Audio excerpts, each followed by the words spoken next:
Y veamos que la gestión de ingresos que habíamos visto, ¿no?, en la sesión anterior, en el marco del Sistema Nacional de Tesorería, que este involucra un conjunto de normas, principios, procedimientos que se ejecuta la gestión del flujo, mediante los cuales se ejecuta el flujo financiero, ¿no?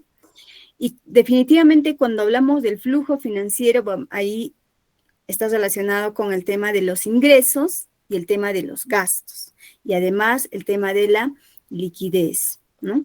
Entonces, ¿qué es la gestión de ingresos? La gestión de ingresos, en el marco del Decreto Legislativo 1441, artículo 15, indica que la gestión de ingresos consiste en el establecimiento de lineamientos y disposiciones sobre aspectos operativos de procedimiento de registro para la acreditación oportuna de los fondos públicos en la cuenta única del Tesoro. ¿Ya? Entonces, cuando hablamos de ingresos, básicamente vamos a referirnos a todos aquellos flujos de dinero, de captación de recursos que las entidades generan a través de las captaciones por recursos directamente recaudados, los ingresos propios, o también las asignaciones financieras que el Tesoro Público efectúa a las entidades en las diferentes fuentes de financiamiento, ¿no? O también podría haber ingresos ¿por qué conceptos más podríamos tener ingresos? A ver, por ejemplo, donaciones que se presentan o que se dan de personas naturales o jurídicas a una entidad pública, ¿no? Podría ser también una donación, o podría ser transferencias entre pliegos presupuestarios que habíamos indicado, ¿no? Puede haber transferencias entre pliegos presupuestarios. O también podría haber ingresos por endeudamiento público, ¿no? Cuando las entidades generan un préstamo, ya sea un préstamo interno, un endeudamiento interno, o de repente, como el caso del gobierno central, que gestiona un endeudamiento externo, ¿no? Entonces, todos estos conceptos constituyen un ingreso para las entidades públicas, y habíamos visto en las sesiones anteriores que los ingresos justamente sirven ¿para qué? Para atender el gasto público, ¿no? Porque definitivamente que si no existe ingresos, no podemos efectuar gastos, ¿verdad? Por lo tanto, también habíamos comentado que en el marco de el cumplimiento de las reglas fiscales, ¿no? No debería haber más gasto que ingreso, ¿sí? Si el ingreso de una entidad que perciba es de 1 millón, sus gastos también tendrían que sujetarse a ese tope de los 1 millón, ¿no?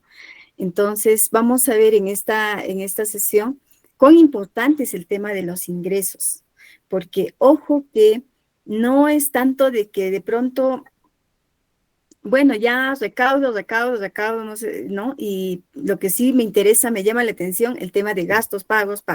No, es tan importante el tema de los ingresos, porque los ingresos recaudados van a ser el techo, van a ser el tope hasta donde pueda efectuar el gasto una entidad pública. ¿Ya? Muy bien. ¿Y qué son los fondos públicos? Hablamos bastante de fondos públicos, ¿no? Entonces, los fondos públicos son aquellos flujos financieros que constituyen derechos de la administración financiera en el sector público. Definitivamente su administración se encuentra bajo o está a cargo de las entidades públicas, ¿no? Del sector público, ¿a través de quién? A través de las entidades públicas, y de acuerdo a lo que establece la normatividad en los diferentes procesos, procedimientos, etapas de la ejecución de los ingresos, ¿ya? Entonces, un fondo público, por ejemplo, es un dinero que la entidad legalmente percibe. Ojo, ese es un tema muy importante. Un fondo público es un recurso, un flujo financiero que la entidad percibe legalmente. ¿Qué quiero decir con ello? Que para cuando una entidad va a percibir, va a obtener recursos públicos, va a recaudar fondos públicos o recursos públicos. Estos fondos, estos recursos tienen que estar bajo el amparo de un marco normativo, bajo un dispositivo legal que autorice, ¿no? Es el caso, por ejemplo, de las entidades de gobierno local cuando hacen cobros por conceptos de algunas tasas, el tema, por ejemplo, del impuesto predial o algunos arbitrios, etcétera. Todos estos están establecidos en un documento de gestión que es el TUPA, por ejemplo, ¿no? Ahí tendrá que estar establecido cuál es el monto, la tasa, el concepto, ¿no? Entonces, de tal manera que estos estén debidamente legalizados, ¿no? Ahora, entonces, ¿qué conceptos más podríamos decir que son fondos públicos? Porque, ojo que también aquí sí es importante separar el tema de público y privado prácticamente, ¿no? Público-privado. A ver, yo les hago una pregunta. Cuando una persona natural, vamos a acoger siempre a Juan Pérez, si Juan Pérez hace una donación, ejemplo, de 1 millón al gobierno regional de Puno, ¿ese dinero constituirá un fondo público? ¿Qué opinan ustedes? A ver, ¿alguien se anima a comentar por el chat o quieren activar el audio? No, estamos poniendo un ejemplito. Si Juan Pérez, una persona natural, efectúa una donación al gobierno regional de Puno, una donación de 1 millón, monto significativo, ¿no? ¿Ese dinero constituirá un fondo público? A ver, ¿alguien se anima a comentar? ¿Alguien nos puede decir? A ver, solo decimos sí o no, ¿ya? Repito nuevamente. Estamos hablando de fondos públicos. Ejemplo, si Juan Pérez hace una donación como una persona natural al gobierno regional de Puno, el importe de 1 millón de soles. ¿Ese fondo constituye fondo público? ¿Sí o no? A ver, solamente sí o no en el chat. A ver, por ahí el colega Francisco nos dice sí, Roxana nos dice sí, Emilia sí, el colega Dan sí, Aida también nos dice sí, ya. ¿Y alguien por ahí podría indicar, indica lo contrario? ¿O todos? Ajá, muy bien. Tenemos ahí a Lilian Flores, nos dice que no. ¿Ya? El colega Luis Calla también nos dice que sí. Si fuera mucho pedirte, colega Lilian, ¿podrías decirnos por qué no? ¿Por qué no constituye? Porque es muy importante saberlo y tener claro, ¿no? Definido qué conceptos constituyen un fondo público. Muy bien, ahí los colegas Luis, la colega Esperanza nos dicen sí, el colega Denis nos dice claro que sí, todo se centraliza la CUT. Ya, ya. Muy bien, pero tenemos una colega que nos dijo que no. Tal vez nos podrías hacer un alcance, colega Lilian, ¿por qué no? Sin embargo, si sacamos un porcentaje de un 100%, el 99.999 dijo que sí, ¿no? Pero es importante también tener la opinión de todos, ¿sí? Entonces, vamos a analizar, ¿ya?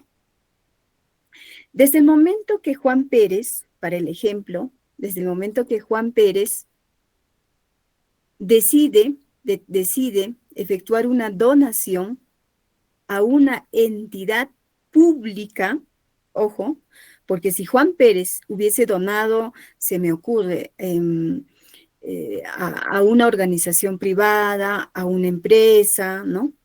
Entonces, definitivamente que ese dinero no está ingresando al sector público, ¿no? Entonces, como que ahí sí, definitivamente no es un fondo público cuando el dinero ingresa a un sector que no está ligado a la administración pública, entonces ahí sí no. Pero en este ejemplo, Juan Pérez está donando al gobierno regional y el gobierno regional es una entidad pública. Desde el momento de que un fondo, un dinero, ingrese, así como la figurita, ¿no? Ingrese al sector público, entonces este fondo constituye un recurso, un fondo público, ¿ya? Y naturalmente este tiene que estar bajo el ordenamiento legal aplicable. Entonces vamos por partes, porque no es que Juan Pérez va a las oficinas, a la caja del gobierno regional o de cualquier otra entidad, y va y entrega este dinero al cajero y se acabó. No es tanto así, ¿no? Entonces, justamente ahí lo que nos dice el marco normativo o la parte teórica nos dice que un fondo público siempre y cuando esté de acuerdo con el ordenamiento legal aplicable. Muy bien, entonces, ¿cuál es el procedimiento? Cuando Juan Pérez decide efectuar la donación, de por medio tendrá que haber un contrato de donación, ¿no? En este caso, por ser persona natural. Y si fuera de repente un organismo, una organización, una empresa, o no sé, se me ocurre, cualquier persona jurídica, podría haber un convenio de donación, ¿ya? Entonces, es el punto de partida.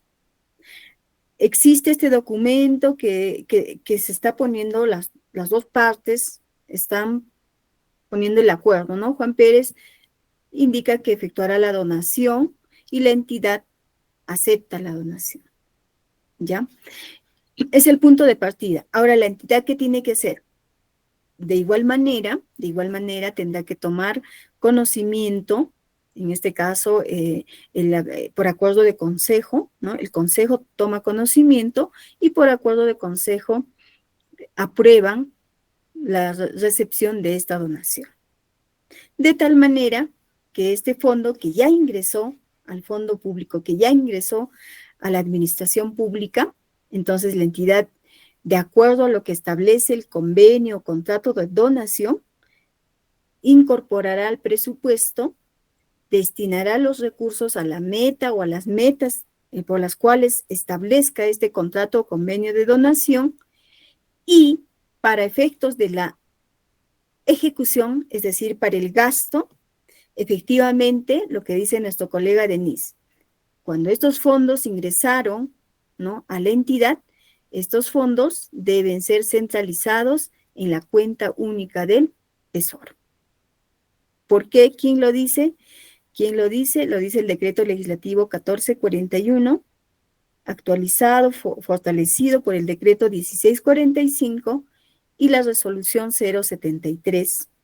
También nos indica, ¿no?, que todos los fondos públicos se centralizan en la cuenta única del Tesoro. ¿Ya? Entonces, definitivamente que los fondos públicos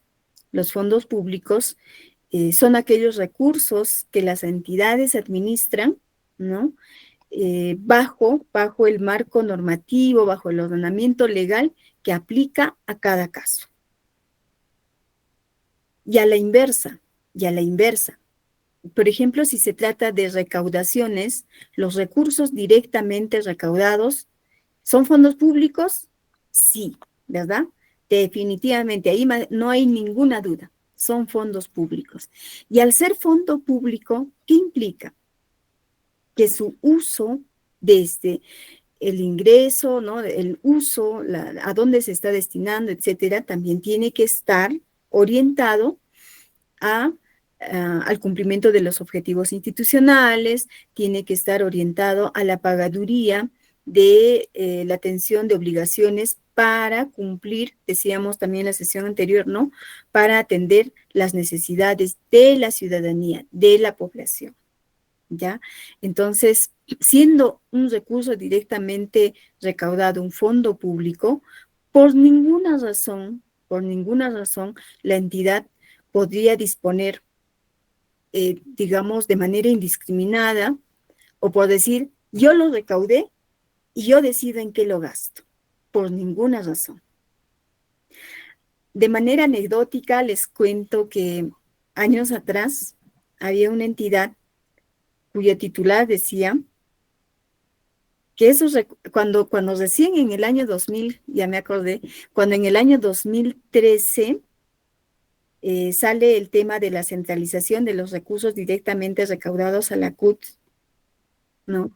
Y en el año 2020 ya indefectiblemente era obligatorio para todas las entidades de gobierno local, había cierta resistencia, ¿no?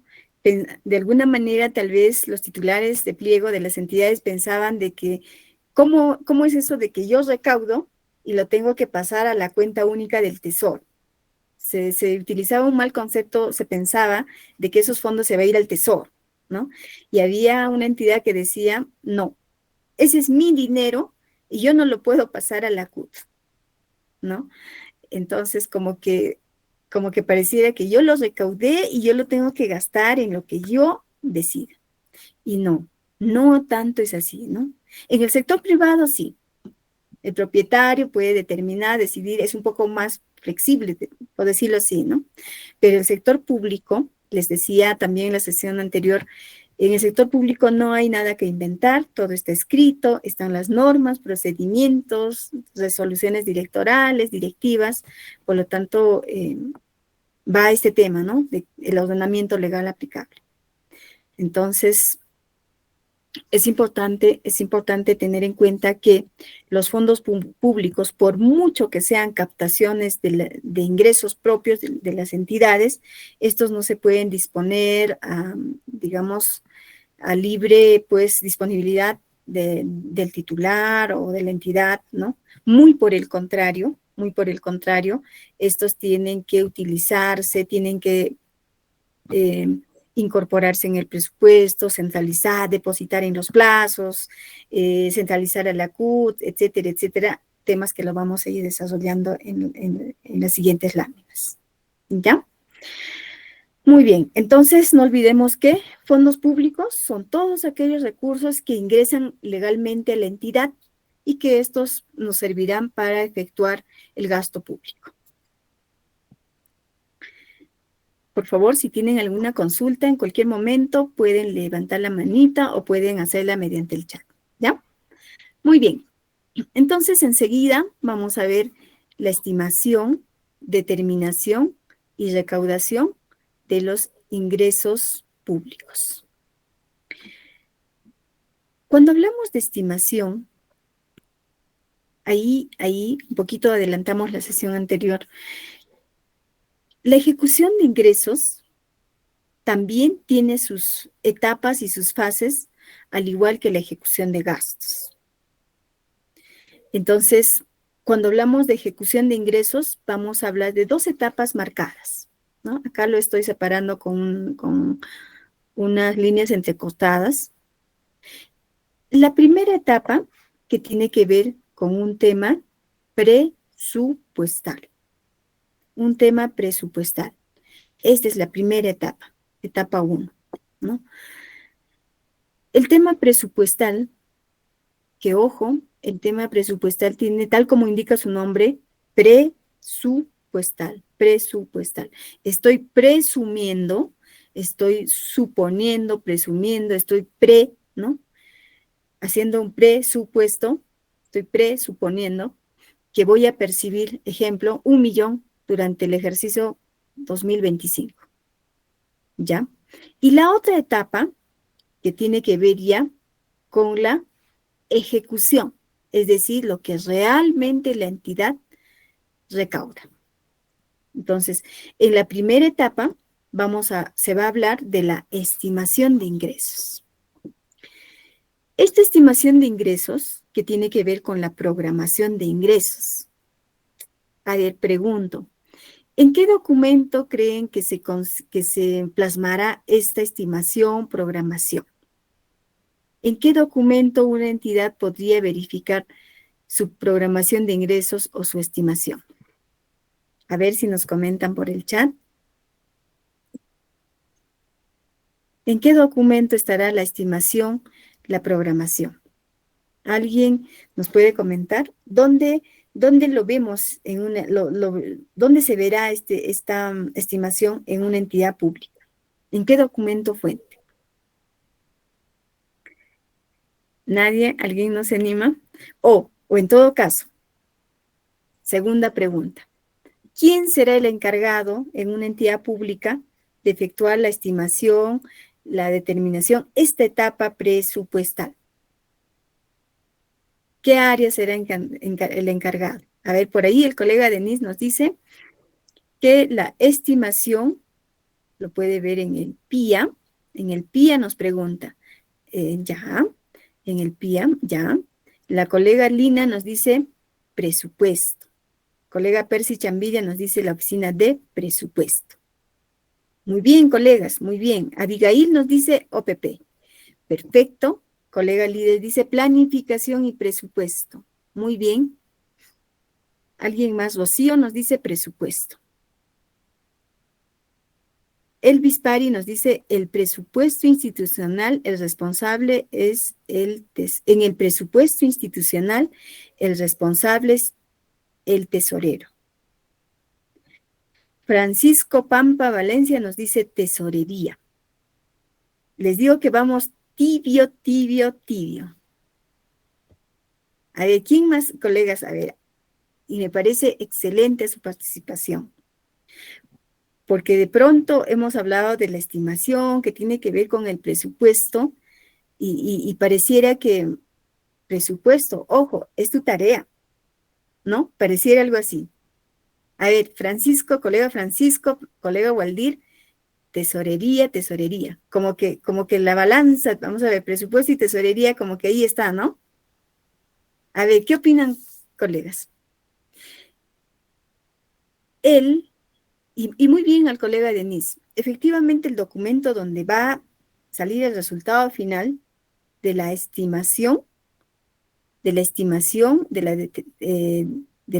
de ingresos, va a estar en el presupuesto institucional de apertura, ¿ya? En el PIA. Muy bien, la colega Tiffany nos dice el área usuaria. Ya, ya. ¿Alguien más se anima a comentar? Muy bien, muy bien. A ver, nos vamos con esa balanza del responsable, de la determinación y la estimación de los ingresos. ¿Ya? Muy bien. A ver, analicemos y veamos. La estimación, les decía, ¿no? Que es una etapa presupuestal. Presupuestal. Y aquí yo los felicito, colegas, porque tanto los que comentaron que los responsables presupuesto como tesorería están en toda la razón. ¿Por qué? Si bien es cierto que la tarea final la va a consolidar el área de presupuesto, pero ahí tenemos que ver los insumos. ¿De dónde vamos a sacar esa información? Porque presupuesto no va a ser, digamos que estoy pensando que al año puedo percibir 50 millones. No tanto es así, el presupuesto no es tanto volar por las nubes, ¿no? El presupuesto también tiene que tener una base. ¿Dónde? ¿En base a qué? ¿No? ¿Qué insumos yo debo obtener como área de presupuesto para poder determinar una adecuada programación de ingresos? Y ahí sí, ¿quién entra? El tesorero, el área de tesorería. Y el decreto legislativo 1441 establece que el área de tesorería, los responsables del manejo de los fondos públicos deben efectuar el tema de la estimación de ingresos, ¿no? Es una de las tareas. Les decía que en la sesión anterior que el tesorero ya no solo es el pagador, ¿no? El tesorero ya tiene que hablar ¿de qué? Habíamos visto de la planeación financiera, tiene que hablar de los flujos financieros, el flujo de caja, tiene que ver de la gestión financiera, les decía que el tesorero es el asesor financiero. ¿Quién nos va a decir cuánto se ha recaudado en este año? Por lo tanto, de acuerdo, tesorero, de acuerdo a tu flujo de caja, ¿cuánto estamos pensando percibir en los años siguientes? ¿Qué hace el tesorero? Verifica su flujo de caja y efectivamente tenemos una proyección de tanto, ¿no? Entonces, como pueden ver, el rol del tesorero en la gestión pública, en la gestión de la administración financiera, el tesorero cumple un rol muy, muy importante y determinante, ¿no? Y ojo que ahorita estamos estamos hablando solo de ingresos. Aún no estamos hablando de pagos, que mañana vamos a hablar de pagos, y en pagos sí, tiene su rol es fundamental, ¿no? Muy bien, entonces, definitivamente, para elaborar la programación de ingresos, la estimación de ingresos, necesitamos insumos del área de tesorería. Entonces, les decía también, cuando hablábamos de la interacción entre sistema y sistema, el escenario de integración intersistémica, justamente ahí, como podemos ver, tesorería y presupuesto casi siempre tienen que estar de la mano, ¿no? Entonces, en base a eso, se efectúa la estimación de los ingresos, ¿ya? Hasta aquí, hasta esta separación, ¿no? De estas entre líneas, es una estimación presupuestal, ¿ya? Presupuestal. Entonces, recalco nuevamente, ahí se está estimando que se va a percibir, ejemplo, 1.000.000 de presupuesto para el ejercicio fiscal 2025, con todas las estimaciones, los flujos, la información de tesorería, etcétera, ¿ya? Ahora que ya salió aprobado la ley de presupuesto 2025, entonces ya ese monto está aprobado en el PIA, Presupuesto Institucional de Apertura. Muy bien. La otra etapa que tiene que ver con algo mucho más real, ¿no? Ya no el supuesto, sino lo real, lo que realmente vamos a captar, lo que realmente la entidad va a recaudar durante el ejercicio a través de las diferentes fuentes de financiamiento. Muy bien. Ahí tenemos la etapa de la fase de la determinación y la fase de la recaudación, ¿ya? Determinación en base a un marco normativo y la recaudación, lo que realmente se ha percibido y se ha recibido en la entidad, lo que realmente ha ingresado a las cuentas y por lo tanto estos fondos se acreditan y centralizan a la cuenta única del Tesoro, para que el Tesoro efectúe la asignación y de ahí puedan efectuar el gasto las entidades. Ahora, ¿qué pasa si en la recaudación? Ahora, a ver, ahí, sin salirnos del ejemplo, vayamos al ejemplo, la entidad estimó percibir 1.000.000 durante el año, ¿ya? Presupuestalmente 1.000.000. Este año ya estamos cerrando el ejercicio, estamos 19, hoy día es 19, ¿no? 19 de diciembre de 2024. La entidad, ¿hasta cuánto tendrá para poder afectar el gasto presupuestal en el ejercicio presente? Si hablamos del año 2024. ¿Hasta cuánto podrá afectar su presupuesto? ¿Podría afectar hasta los 1.000.000? A ver, ¿qué opinan al respecto? Sí, el presupuesto, la estimación de ingresos de una entidad ha sido aprobado por 1.000.000 para el año 2024. La entidad podría efectuar el gasto, podría certificar gasto hasta el tope de los 1.000.000. A ver, colegas, ¿qué opinan ustedes? Porque presupuestalmente la entidad había aprobado 1.000.000 para poder, como ingreso y por ende efectuó una programación también de gastos por 1.000.000 a través de las diferentes metas, ¿no? Presupuestales. Repito nuevamente, la entidad ha previsto recaudar, o mejor dicho, ha estimado, ¿no? Recaudar ingresos por 1.000.000 en el presupuesto, ¿ya? Tiene su estimación presupuestal por 1.000.000. Podría ceñirse a ese 1.000.000 considerando solo la parte presupuestal y afectar el gasto por 1.000.000? ¿Qué opinan ustedes, colegas? ¿Sí o no? Marlon Martínez nos dice, colega, no. Colega Elvis nos dice no. Colega Aida nos dice no. ¿Alguien más, colegas?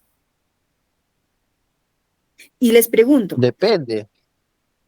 muy bien, colega Nilton, muy bien. ¿Y depende de qué, colega? Depende de, La parte financiera primero. Si ya, tenemos el fondo, ¿no? muy bien. Muy bien, colegas. Muy bien, colega Marlon, colega Elvis, colega Aida, Francisco y Nilton. La entidad no se puede, digamos que no puede cerrar los ojitos y decir, no, yo, área de presupuesto, no puede decir, yo tengo 1.000.000 de presupuesto y voy a afectar el gasto por 1.000.000. Todo requerimiento de gasto que llega para su certificación, voy afectando porque mi techo es 1.000.000. No. La entidad lo que tiene que hacer, efectivamente, lo que nos acaba de mencionar el colega Nilton, verificar estas otras fases, la determinación y principalmente la recaudación. ¿Por qué? Porque de pronto, de repente, tesorería en el año solo ha recaudado 800.000. Si ha recaudado solamente 800.000, ¿qué haríamos si presupuesto ha afectado el gasto por 1.000.000? Definitivamente que ahí sí estaríamos ¿en qué? En un sobregiro, ¿ya? Repito nuevamente, la estimación, 1.000.000, y lo que la entidad realmente ha recaudado, 800.000. Entonces, el área de presupuesto, definitivamente, al momento de efectuar la afectación presupuestal, tiene que ceñirse a lo que realmente la entidad está recaudando. Por lo tanto, si la entidad recaudó 800.000, la afectación presupuestal del gasto no debería pasar este tope de los 800.000. ¿Ya? Entonces, pero ¿qué pasa? A veces, o en gran mayoría de entidades, se ve, y les comento que no hace mucho, y es una entidad bien grande. ¿Qué decía el responsable de presupuesto? No, yo tengo mi presupuesto aprobado por 1.000.000. Yo tengo que seguir afectando porque yo tengo presupuesto. Y cuando el expediente de pago llegaba a tesorería, y tesorería giró 800 y hay pendiente de 200.000, pendiente de giro, ¿no? Entonces, es tan importante el tema de la interacción entre sistemas, la coordinación, de tal manera que la ejecución del gasto siempre se base en base a la recaudación. Actualmente ya no, los sistemas pues ya no pueden trabajar de manera aislada, ¿no? De manera aislada, porque definitivamente que si efectuamos la afectación presupuestal, de pronto se ha hecho el compromiso de vengado por 1.000.000, tesorería no va a tener con qué pagar esa diferencia. Y ojo, que las entidades por ninguna razón podrían coger para pagar las asignaciones financieras o las recaudaciones del ejercicio siguiente. ¿Ya? Pero ¿qué hacen? ¿Cómo hago? Definitivamente que aquí hay negligencia. Aquí tiene que intervenir las acciones de control, ¿no? Los entes de control, porque no se puede gastar más de los ingresos que se están percibiendo. A veces parece, ¿no? No puedo gastar cuando la norma, cuando el cumplimiento de las reglas fiscales dice que no se debe gastar más de lo que se perciba, que mis gastos no pueden ser mayor a mis ingresos, pareciera que es algo tan literal, ¿no? Pareciera de que se supone que no se va a gastar más, pareciera. Pero si las entidades verifican en la práctica, se ve bastante, como les digo, se ve bastante y sinceramente es muy preocupante. es muy preocupante en la medida de que las entidades, viendo esta situación en la vida real, por decirlo así, casos de la vida real, ¿no? Viendo esta situación, ¿qué hacen? Se ven obligados a utilizar recursos del siguiente ejercicio. Y definitivamente eso está mal, porque esos recursos, cada ejercicio tiene un presupuesto, tiene un dinero destinado para fines específicos. Al utilizar fondos, recursos del siguiente ejercicio, ¿qué estoy haciendo? Estoy generando un déficit presupuestal desde ya en el siguiente ejercicio. ¿Por qué? Porque seguramente se va a dejar de atender algunos gastos que sí estaban previstos para poder atender estos pagos de obligaciones que vienen de ejercicios anteriores, ¿no?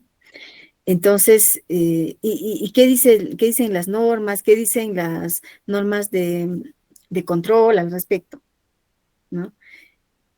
Si utilizo un dinero que está destinado para X y Y cosa, ¿qué sucede? Si utilicé un dinero que estaba previsto para, ejemplo, para pago de planillas o para pago de servicios, pero utilicé para otra cosa, ¿en qué podría estar inmerso? A ver, a los colegas que están llevando los cursos de control, ¿en qué podría estar, en qué falta podría estar incurriendo? Si utilizo un dinero que estaba destinado para una meta X, qué sé yo, un gasto X, y utilizo en otra cosa, ¿en qué podría estar inmerso? A ver, colegas, ¿qué opinan ustedes? Así, mire, de algo tan sencillo, de algo que parece que no podría, pareciera que no va más allá la responsabilidad, ¿no? Pero una situación así, podríamos estar hablando de ¿qué? De una, muy bien, Denise, muy bien, colega Denise. Definitivamente, colega Waldir, una malversación de fondos, ¿sí? Una malversación. No parece, ¿no? Pero si lo vamos analizando y viendo puntualmente, una situación que realmente no pareciera podría llevar a una responsabilidad y ponerle una sanción por un tema de malversación de fondos. ¿Ya? Muy bien, colegas. Entonces, es importante tener en cuenta lo que indica la normatividad. Muy bien. Entonces, cuando hablamos de la determinación de los ingresos, puntualmente esta determinación de ingresos tiene que ver, les decía, ¿no?, con la norma legal que autoriza su percepción o recaudación. Y ojo, también un punto importante para las entidades tampoco pueden hacer uso y abuso, por decirlo así, de recaudar fondos que no estén establecidos en una norma legal que autoriza su percepción. ¿Ya? Eso también es importante. Ahora, la determinación también implica la identificación del deudor u obligado al pago. La liquidación del monto a cobrar, ¿no? ¿Cuál es el monto, el concepto a que se va a percibir por alguna prestación de un servicio o un bien por parte de una entidad pública? La oportunidad y periodicidad de la cobranza. ¿En qué periodo se va a efectuar el cobro de algún ingreso? ¿No? El tratamiento presupuestal aplicable a la percepción o recaudación. Eso también un poquito en la sesión anterior habíamos, ¿no?, adelantado. Todos los ingresos que se perciben están clasificados, tienen un tratamiento presupuestal, por lo tanto, ahí también es importante la coordinación de presupuesto y tesorería, porque si bien es cierto que ¿quién recauda ingresos? Presupuesto o tesorería. Tesorería, ¿no es cierto? Tesorería recauda, pero tesorería no siempre sabe exactamente qué clasificadores de ingresos va a utilizar para los distintos conceptos que ingresa la entidad, ¿no? Porque de pronto tesorería puede mandar un ingreso por el impuesto predial a una tasa, ¿no? Un concepto de tasa, qué sé yo. Entonces, para ello es importante que Tesorería coordine con el área de presupuesto para ver presupuesto dónde lo tiene previsto o dónde lo va a clasificar en atención al clasificador presupuestal de ingresos, que se aprueba juntamente anualmente con la ley de presupuesto, ¿no? Entonces, es importante también ello porque de todas maneras nuestros ingresos que ingresen a la entidad tienen que estar debidamente clasificados y tienen que tener el respectivo tratamiento presupuestal.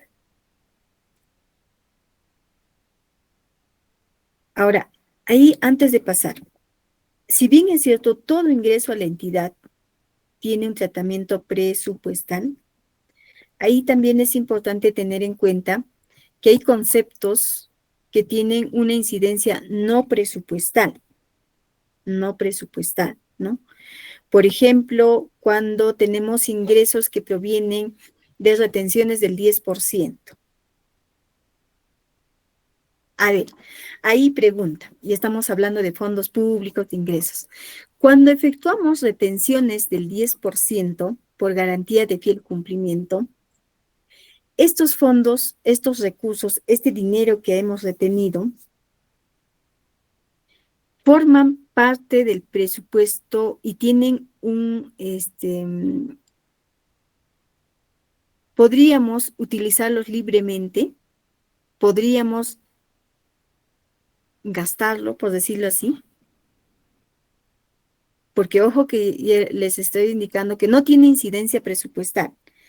¿Qué significa no tener incidencia presupuestal? Significa que es un dinero que solo financieramente ingresa a la cuenta. ¿Ya? Entonces pregunto, las retenciones del 10% por garantía de fiel cumplimiento, ¿es un fondo público para empezar? Ya. Las retenciones del 10% por garantías de fiel cumplimiento, ¿constituyen un fondo público? Muy bien, colega Flavio, Wendir, Pari, perdón, Elvis, Pari, Aida, nos dice no. No lo podemos utilizar libremente, ¿verdad? Si bien es cierto que estamos dentro de un contexto, cuando hablamos de retenciones del 10%, estamos dentro de un contexto de hablando de fondos públicos, porque sí, efectivamente hemos retenido de los fondos públicos, pero es importante tener en cuenta que estas retenciones, ¿por qué cuando depositamos a las cuentas ahora en garantías CUT no lo podemos utilizar? Porque este dinero en realidad no es de la entidad. Es un dinero que que se le retiene al proveedor, al contratista, ¿no? En calidad de custodia para garantizar el cumplimiento al contrato, ¿no? Es una garantía de fiel cumplimiento. Por lo tanto, estos fondos no se pueden utilizar libremente porque solamente se podrían, o mejor dicho, estos se van a retener en custodia hasta que el proveedor cumpla con el contrato, ¿no? Y tenga la debida conformidad y se procede a efectuar la devolución. Ahora, puede haber casos en que estos fondos podrían ejecutarse a favor de la entidad. Sí, eso sí ya sería un caso distinto. Cuando el proveedor dejó de cumplir, ¿no? De acuerdo al contrato y en atención al contrato y en el marco de la normatividad de contrataciones, ahí sí, de repente amerita una ejecución de estas garantías del 10% por incumplimiento al contrato por parte del proveedor o el contratista. Entonces ahí sí aplica la ejecución de estas garantías a favor de la entidad y sí, ¿no? Sí tiene un tratamiento, ojo, tiene un tratamiento especial y lo vamos a ver en las siguientes sesiones, ¿ya? Es largo y tendido todo el tratamiento de estas garantías, ¿ya? Muy bien, pero su registro, cuando ingresa este fondo a las garantías CUT, no tiene incidencia presupuestal. ¿Por qué? Porque en realidad no es un presupuesto de la entidad. no es un ingreso para la entidad solamente la deposita para que esté en custodia, ¿ya? Muy bien. Continuamos y ahora vamos a ver qué más tenemos en la determinación. Ahora veamos la recaudación. Después de la fase de la determinación, vemos la recaudación de ingresos. Esta fase de recaudación que les decía que tiene que ver con la percepción efectiva, la recaudación efectiva de los fondos públicos en las cuentas de la entidad, ¿ya? Y por ende su centralización en la cuenta única del Tesoro. Entonces, cuando hablamos de la recaudación, esta ya definitivamente, repito nuevamente, es cuando el dinero ingresó a la entidad, ¿ya? Muy bien. Pasemos a ver el tema de los recursos directamente recaudados. En esta partecita, en el artículo 15 del decreto legislativo 1441, hace mención a lo siguiente. Los recursos directamente recaudados que captan las entidades de gobierno nacional, ojo, solo entidades de gobierno nacional por ahora, y a estas se excluye a las universidades públicas, excluyen. Entonces, todos los recursos directamente recaudados que captan las entidades de gobierno nacional, estas entidades deben de depositar estos fondos al Tesoro Público, ¿ya? Y ahí que dice la norma, constituyen recursos del Tesoro Público. Ya no lo administran directamente las entidades de gobierno nacional, no administran directamente sus recursos directamente recaudados, así como las municipalidades, el gobierno regional, por ejemplo, todo lo que recaudan como ingresos propios, ellos lo administran directamente, recaudan y también lo pueden gastar en lo que está presupuestado, ¿no? Sin embargo, las entidades de gobierno nacional no lo utilizan directamente, ¿ya? Estos recursos los depositan al Tesoro Público. Y esto sí salió bajo este decreto 1441 y también el decreto supremo 043 estableció las pautas específicas. Entonces, por lo tanto, repito nuevamente, las entidades de gobierno nacional, ¿quiénes son, por ejemplo, entidades de gobierno nacional? Los ministerios, ¿no? Están el Poder Ejecutivo, están, por ejemplo, todas aquellas entidades que no sean gobierno regional ni gobierno local, ¿no? Ahora, para esta disposición están exceptuados, repito nuevamente, las universidades. Las universidades aún captan sus recursos directamente recaudados y también las utilizan, ¿ya? Entonces, cabe recalcar que en caso de las entidades de gobierno nacional, estos conceptos que captan por tasas, ingresos no tributarios, multas que recaudan, estos están aplicados a este artículo, ¿no? Aquí estos fondos lo depositan al Tesoro Público. ¿Y entonces, cómo hacen para hacer sus gastos? El Tesoro Público para estas entidades de gobierno nacional ya les autoriza sus gastos con recursos ordinarios, la fuente de financiamiento recursos ordinarios, de tal manera que prácticamente las entidades de gobierno nacional son como una especie de entidades captadoras, ¿no? Captan estos ingresos y lo pasan al Tesoro, recaudan y lo pasan al Tesoro. Pero eso no significa que, y entonces ya no tienen recursos para gastar de esos ingresos propios, no. El Tesoro lo que hace es aprobarles en el presupuesto, en el PIA, los gastos por los cuales van a atender de acuerdo a su programación de gastos, ¿ya? Entonces, bueno, por ahora están las entidades de gobierno nacional, ¿no? Por ahora.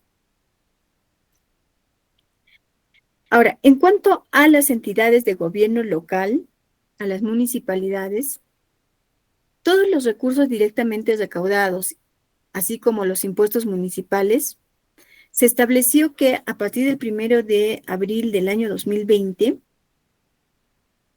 obligatoriamente las municipalidades centralizan estos fondos en la cuenta única del Tesoro. Pero no hay que confundir. Centralizar en la cuenta única del Tesoro no significa que lo están pasando al Tesoro, así como las entidades de gobierno nacional, ¿ya? Las entidades de gobierno nacional sí, lo que recaudan lo pasan a las cuentas del Tesoro, y el Tesoro ya se encarga de administrar. En el caso de las municipalidades recaudan sus ingresos, sus fondos públicos, los depositan en su cuenta y de su cuenta los centralizan en la cuenta única del Tesoro. ¿Y qué hace el Tesoro una vez centralizado ese fondo? Al día siguiente hábil les devuelve a través de la cuenta única del Tesoro, por decirlo así, y las entidades lo pueden seguir utilizando, lo pueden utilizar, ¿ya? Entonces, el tema es que por el principio de fungibilidad que habíamos visto en la primera sesión, es que las entidades centralizan los fondos en la cuenta única y de tal manera que de ahí también utilizan y además estos están disponibles, son inembargables y las entidades definitivamente lo pueden utilizar de acuerdo a la programación de sus gastos en el presupuesto, ¿ya?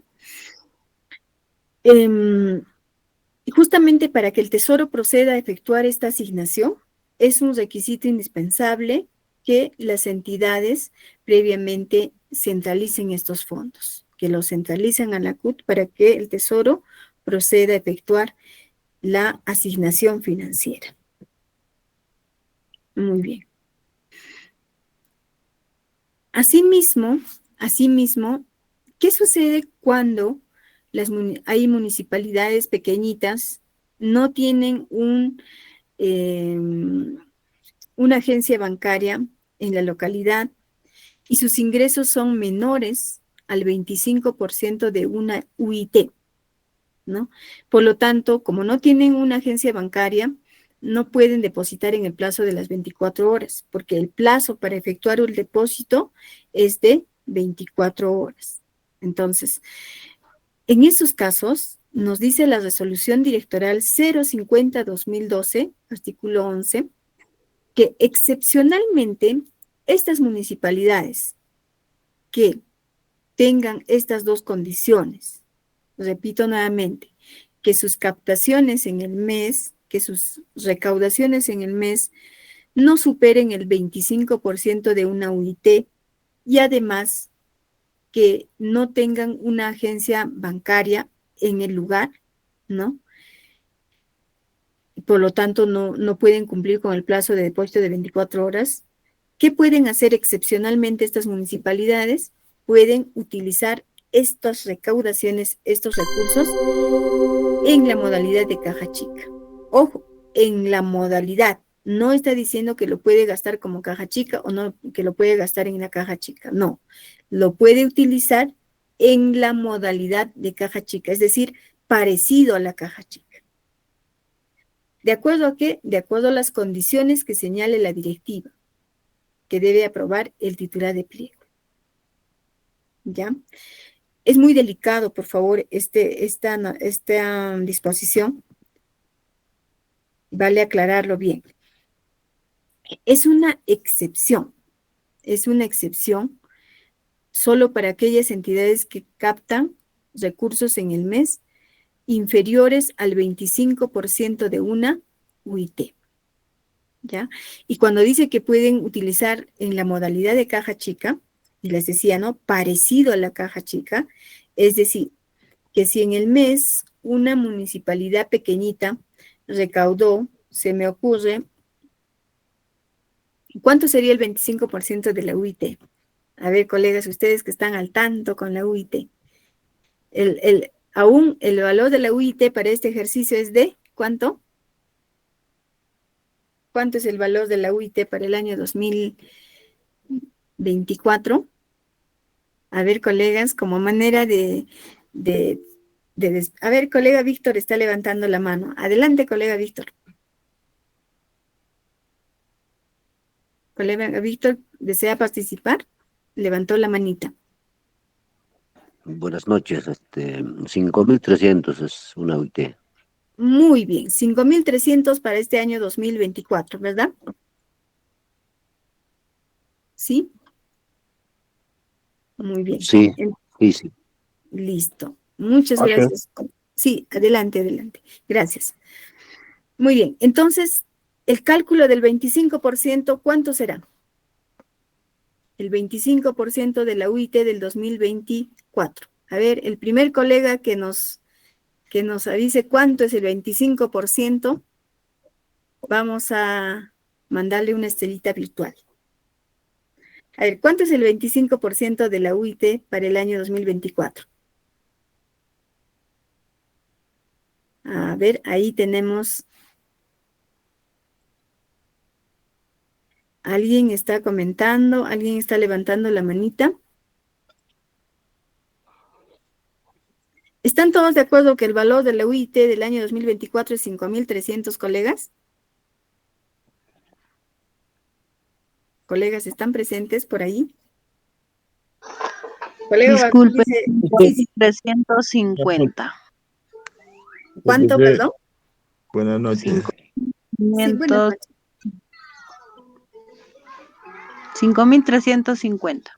para el año 2024, Para ya. este año, 5.150 CPC. Muy bien, colega Denise. Muy bien. Colegas, tenemos que estar al Para el tanto, ¿no? próximo año, 5.350. ¿Perdón? Para el Para el próximo año, 25. 5.350. Muy bien, gracias, gracias. Entonces, claro, ya salió aprobado, ¿no? La nueva UIT para el año 2025, 5.350. Pero para este año es 5.150, ¿ya? Y le vamos a hacer el cálculo. ¿Cuánto es el 25% de 5.150? A ver, vamos a la calculadora. 5.150, ¿no? Le vamos a sacar ¿cuánto dijimos? Ah, ¿Qué porcentaje? 25%. 25%. Muy bien. no me abras así. ¿Cuánto sería? ¿Es correcto? 1.287.5. ¿Sí? ¿Nos pueden confirmar, colegas? ¿Cuánto será Correcto. el 25%? Correcto. Muy bien. Gracias, colega. Ya. Si una municipalidad pequeñita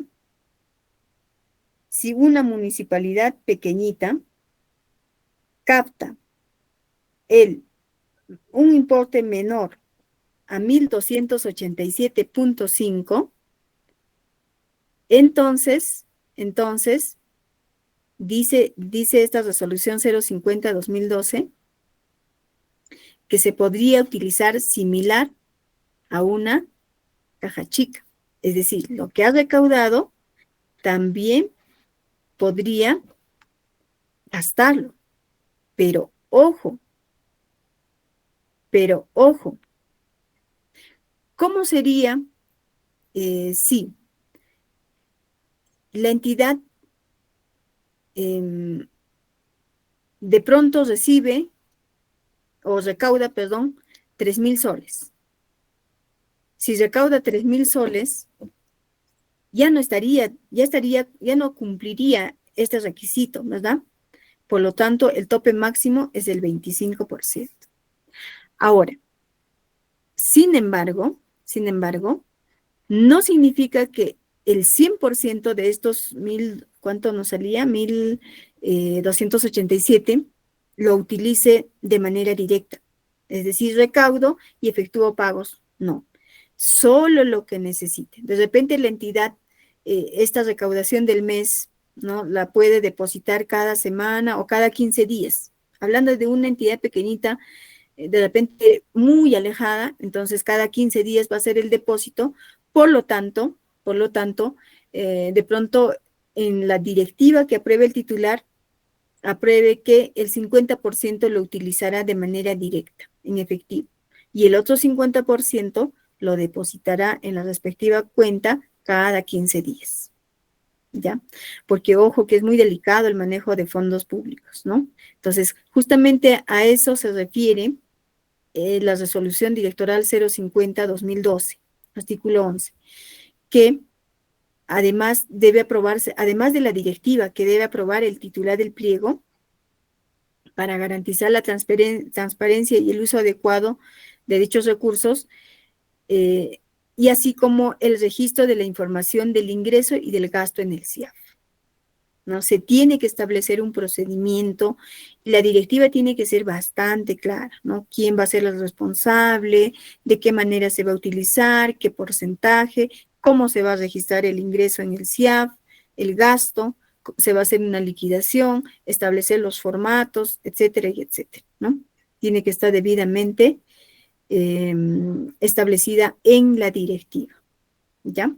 Entonces, eso es muy importante tenerlo claro porque, ojo, que la norma no dice que libremente pueden utilizarlo, no, es una excepción, es una excepción. Muy bien, entonces, el plazo les decía que para el depósito, todas las entidades públicas deben tener en cuenta que todos los fondos que recauden, que perciban, el plazo máximo para depositar es de 24 horas, de 24 horas, de haberse recaudado los dineros. Todo dinero, todo fondo público que ingrese a la entidad. Ojo acá también hacer una aclaración. Por ejemplo, cuando hay devoluciones, de pronto se ha habilitado un fondo por encargo interno o viático. Y el día de hoy efectúa la devolución, el comisionado o el responsable de un encargo, ¿no? El día de hoy entrega 100 soles como saldo no utilizado. Ese también constituye ya un fondo público, ¿sí? Es un dinero porque está ingresando la entidad por ser un saldo de un gasto no utilizado, porque no era necesario, ¿no? Entonces, ese dinero también tiene ese plazo, hay que cumplir este plazo de las 24 horas, ¿ya? Por lo tanto, cuando las entidades efectúan las devoluciones mediante papeleta de depósito T6, el dinero tendría que depositarse en ese plazo de las 24 horas. No habría razón por las cuales de repente hoy día registro la papeleta T6 y de pronto espero 1, 2, 3, el quinto día hábil quiero depositar. No, ¿no? Entonces, la norma al respecto es clara. Todo fondo público recaudado o captado o obtenido de acuerdo a ley, cualquiera sea la fuente, dice la norma, debe ser depositado en sus respectivas cuentas en un plazo no mayor a las 24 horas. ¿Quién lo dice? Directiva de Tesorería 001-2007. ¿Ya? Muy bien.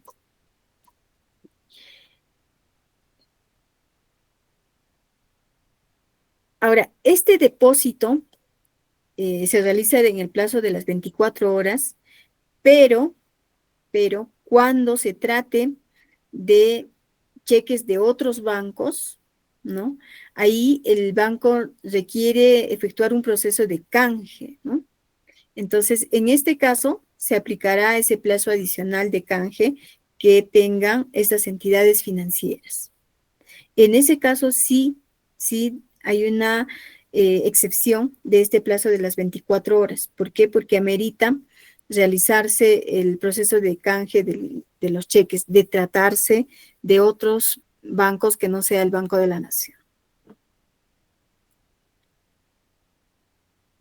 Y cuando por alguna razón justificada exista la necesidad de efectuar los depósitos fuera al plazo de las 24 horas o mayor del plazo de las 24 horas, entonces, ¿qué tiene que hacer la entidad? ¿No? La entidad deberá contar con la autorización previa de la Dirección General del Tesoro Público. Es decir, si hay una entidad que está imposibilitada de depositar en 24 horas por razones justificadas, ejemplo, que de repente en el distrito también no hay una entidad financiera, ¿no? y de pronto existe la necesidad de viajar, pues, ¿no?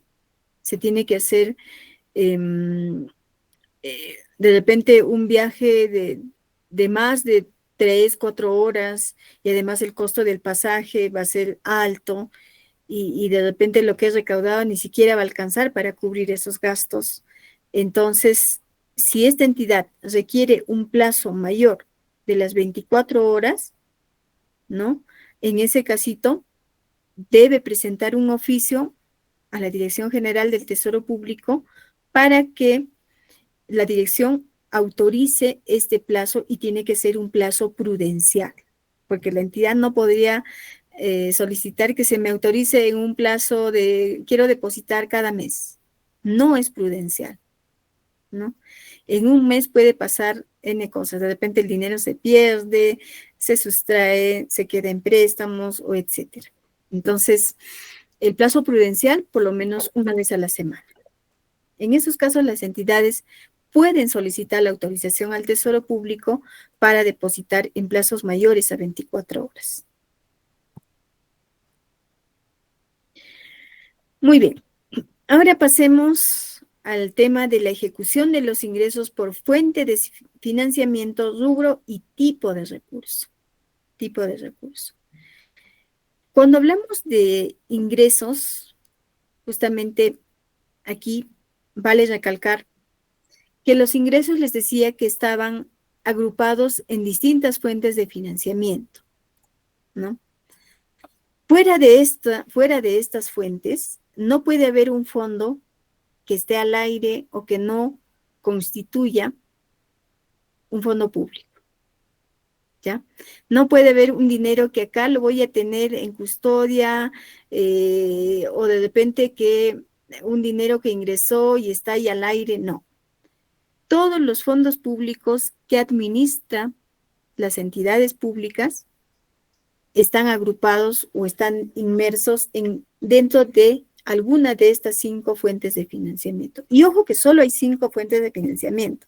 No hay 6, no hay 7, nada. No hay 3, son 5 fuentes de financiamiento.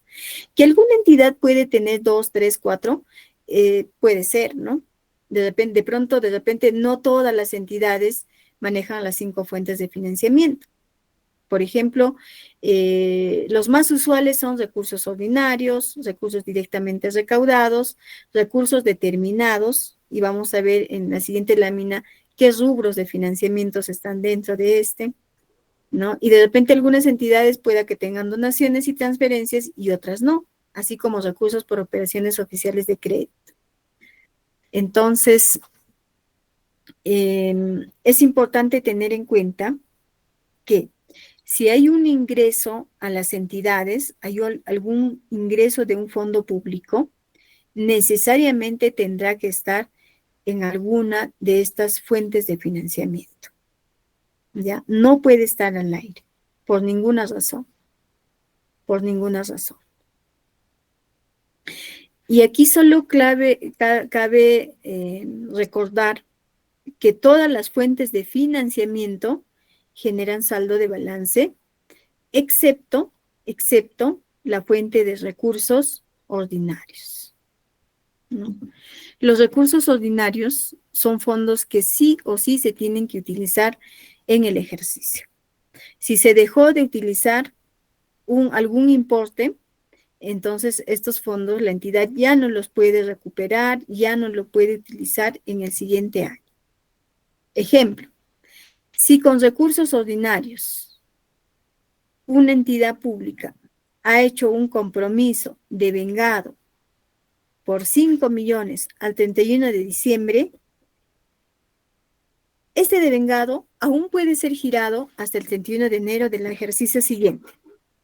Pero si pasado el 31 de enero no llegó a girar o de repente giró y de pronto la entidad no se dio cuenta que el CCI a donde giró estaba bloqueado o estaba caducado o qué sé yo, entonces de pronto en el mes de febrero llega un extorno porque el CCI del proveedor estaba suspendido. ¿no? Llega el extorno y la entidad en el mes, el proveedor o el beneficiario en el mes de febrero viene y dice, todavía no me han pagado. ¿Cuándo me van a pagar? Entonces, definitivamente ahí la entidad ya no puede utilizar esos recursos. La entidad ya no podría decir, no, Tesoro Público, devuélveme esos recursos, porque no llegué a pagar, estaba comprometido, estaba devengado, pero no llegué a pagar. Prácticamente ese giro, al momento de extornar el banco ese pagado, el giro ya se invalida, ese giro debe ser anulado.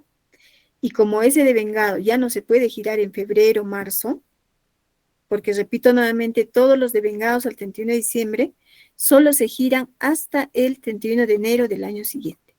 En febrero, marzo del año siguiente, ese devengado ya no tiene ninguna validez, ¿no? Ya no tiene ninguna validez. Por lo tanto,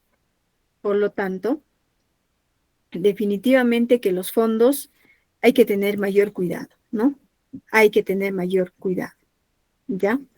Ahora, pregunto, ¿qué hacemos con ese devengado de recursos ordinarios que quedó al 31 de diciembre y no se llegó a girar en enero? ¿Qué podemos hacer? A ver, ¿qué opinan, colegas?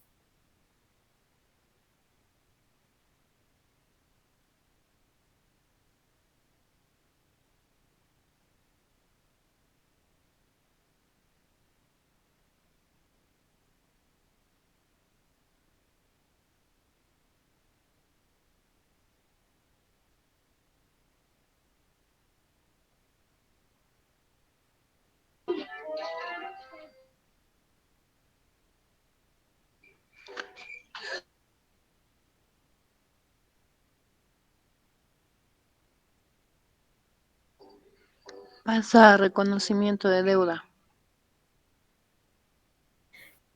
Ya, colega Luz nos dice que ese devengado que no se haya llegado a girar pasa a un reconocimiento de deuda. Gracias, colega Luz. ¿Alguien más, colegas? A ver, ¿qué pasa con esos devengados que no se hayan llegado a girar al 31 de enero del siguiente año? A ver, por favor, colegas.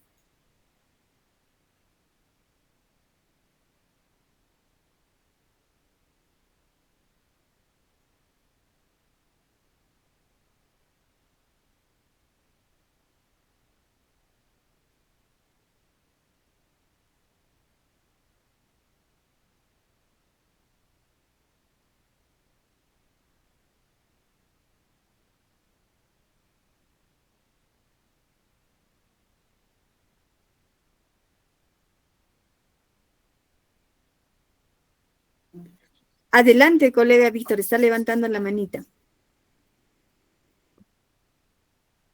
A ver, porque este es un punto importante, ¿no? Porque, ojo, que aquellos devengados que hayan quedado al 31 de diciembre y que no se hayan logrado girar en enero, entonces, ¿qué sucede con estos devengados? ¿Qué sucede con estos devengados? ¿El Tesoro podrá devolver estos recursos? ¿Con qué recursos pagaremos? Y muy bien, la colega nos decía, pasa reconocimiento, colega Luz nos decía, ¿no? Pasa reconocimiento de deuda. La pregunta, ¿con qué recursos pagamos? Si es recursos ordinarios, ¿con qué fondos, con qué fuente pagamos?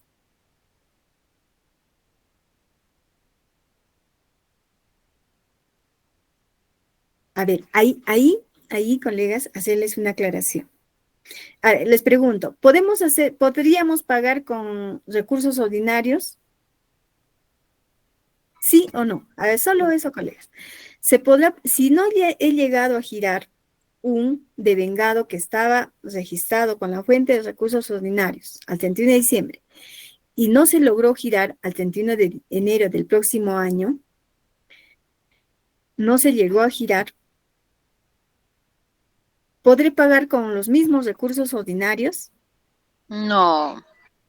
Ya, colega Luz dice que no. ¿Qué opinan los demás colegas? ¿Sí o no? A ver en el chat, solo sí o no. ¿Sí podremos pagar con los recursos ordinarios, sí o no? Colega Víctor creo que está levantando la mano. puede participar, puede activar su audio.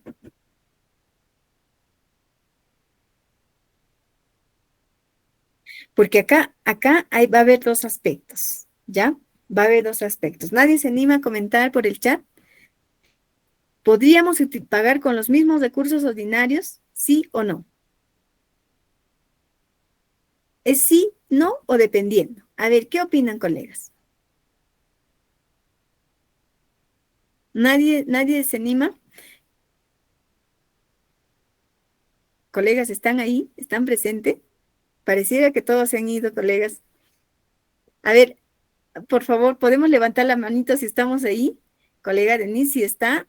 A ver, colega, muy bien. ¿Están colegas presentes? ¿Sí? Muy bien, colegas. Gracias por levantar las manitos. Ahora sí sé que están ahí porque de pronto pensé que se habían ido y ya no estaba nadie. Muy bien, gracias, colegas. Ya pueden bajar sus manitas. Y aquí quiero hacerles alguna aclaración. Muchas gracias, colegas. A ver, ¿qué va a pasar o qué pasa con aquellos registros devengados al 31 de diciembre que no se hayan llegado a girar, ¿ya? No se llegaron a girar hasta el 31 de enero, porque ojo que si tengo un devengado al 31 de diciembre, registro devengado aprobado, aún puedo girarlo hasta el 31 de enero del año siguiente. Ahora, si es recursos ordinarios y no lo llegué a girar, ojo, para nuestro ejemplo estamos utilizando la fuente de recursos ordinarios, ¿ya? No lo llegué a girar al 31 de enero, entonces, tener en cuenta dos aspectos. Si es gasto corriente o gasto de inversión. ¿Qué es gasto corriente? ¿Qué es gasto de inversión? Gasto de inversión, obras. Gasto corriente, pago de gastos básicos, planillas, servicios básicos, todos los gastos que necesito para la operatividad de la entidad, ¿ya? Entonces, si es gasto corriente, definitivamente esos recursos que no llegué a girar, prácticamente ya los pierdo. Chao recursos. Los pierdo completamente. Ni siquiera el Tesoro Público lo puede devolver porque ojo que ni siquiera el Tesoro Público en caso de recursos ordinarios lo tiene. Porque les comentaba en la sesión anterior, los recursos ordinarios es una fuente que no es un dinero que es así como recursos directamente recaudados o donaciones o canon, sobre canon que ingresa a la entidad. No, es un techo presupuestal. Es un tope hasta dónde puedes gastar, hasta dónde se puede gastar. Por lo tanto, si al 31 de enero del año siguiente no se llegó a girar y se trata de gasto corriente, entonces esos recursos ya se pierden. ¿Ya? Ahora lo que nos comentaba la colega Luz, pasará de vengado.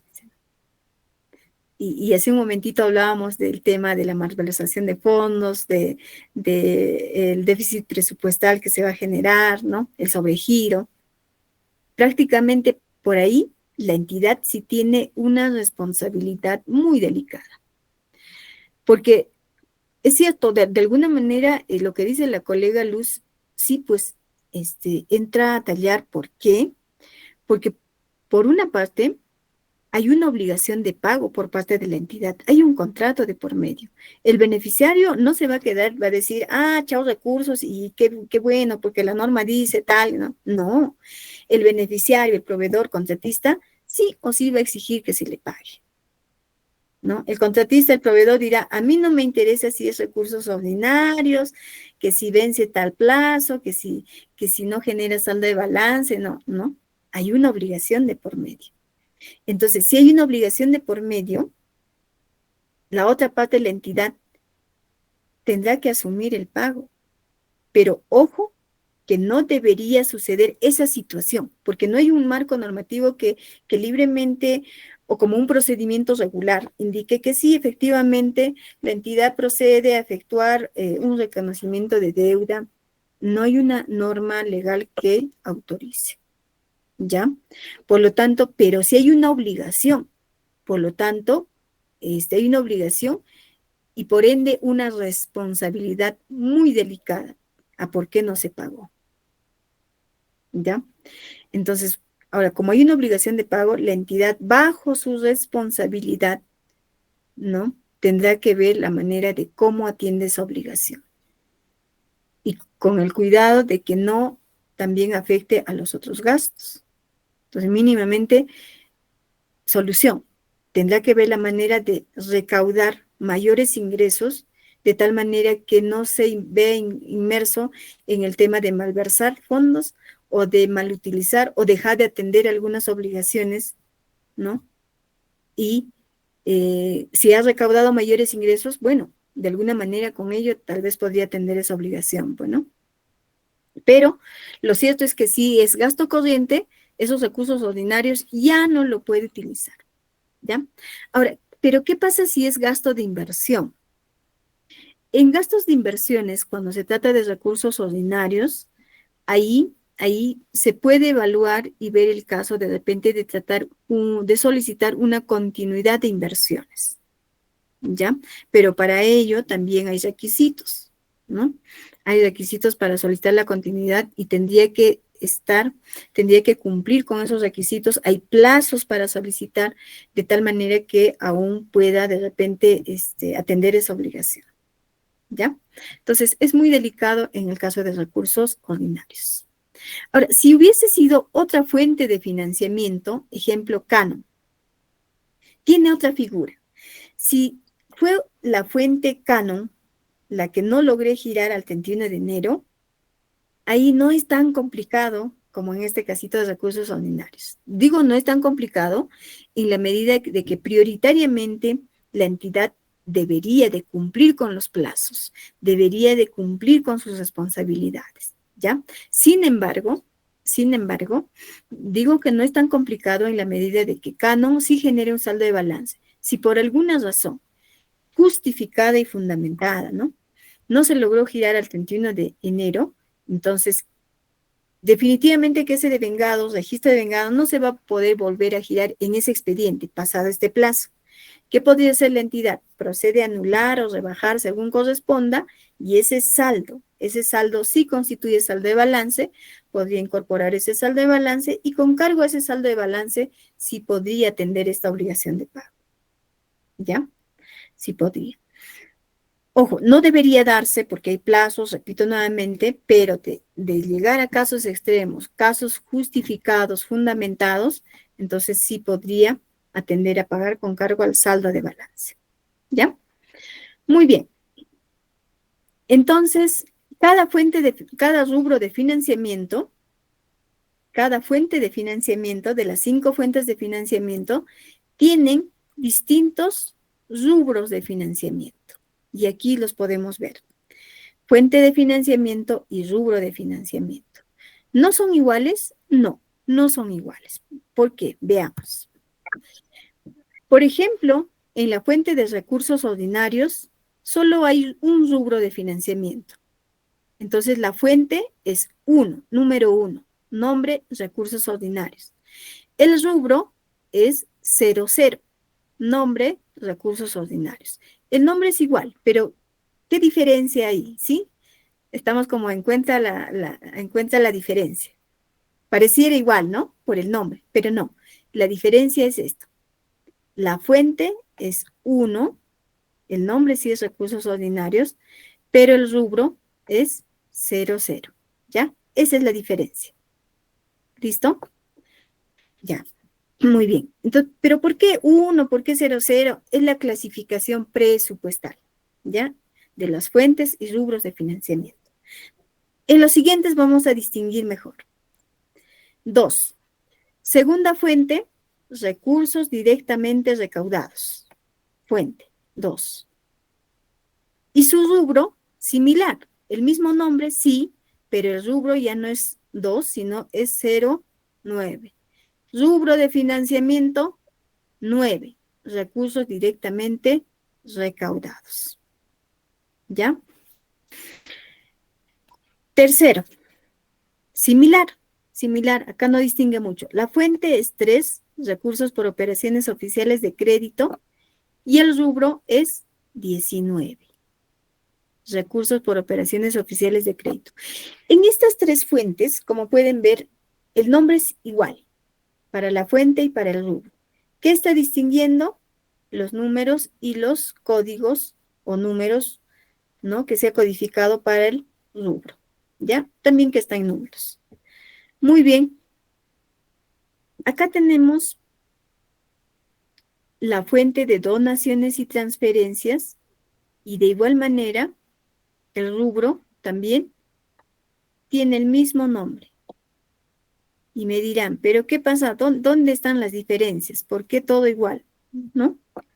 Aquí están las diferencias, en esta última fuente de financiamiento. ¿Sí? Ahí vamos a ver. La fuente de financiamiento, recursos determinados.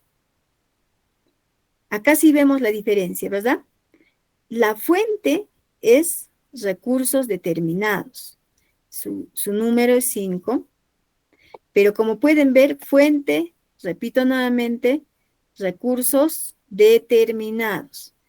Esta fuente tiene varios rubros de financiamiento.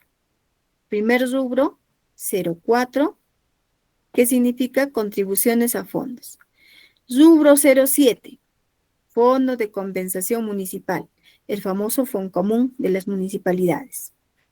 El rubro 8 o 08, los impuestos municipales. El rubro 15, que es casi nuevo, el año pasado se ha creado, el Fondo de Compensación Regional, FONCOR. Este FONCOR existía antes, sí, pero estaba dentro del rubro 18. Pero el año pasado se ha creado otro número, el 15, para FONCOR, ¿ya? Uno separadito. Y el rubro 18. 18, canon, sobrecanon, regalías, rentas de aduanas. ¿Sí? Muy bien. Entonces, ahí sí estamos encontrando diferencias. Por ejemplo, ¿puedo decir rubro recursos ordinarios? Sí, rubro o fuente de recursos ordinarios. O puedo decir rubro y fuente o fuente y rubro de recursos ordinarios. Pero ¿puedo decir rubro recursos determinados? A ver, esto sí pregunta para todos. Colegas, ¿podría decir cuando digo el rubro de recursos determinados? ¿Sería correcto?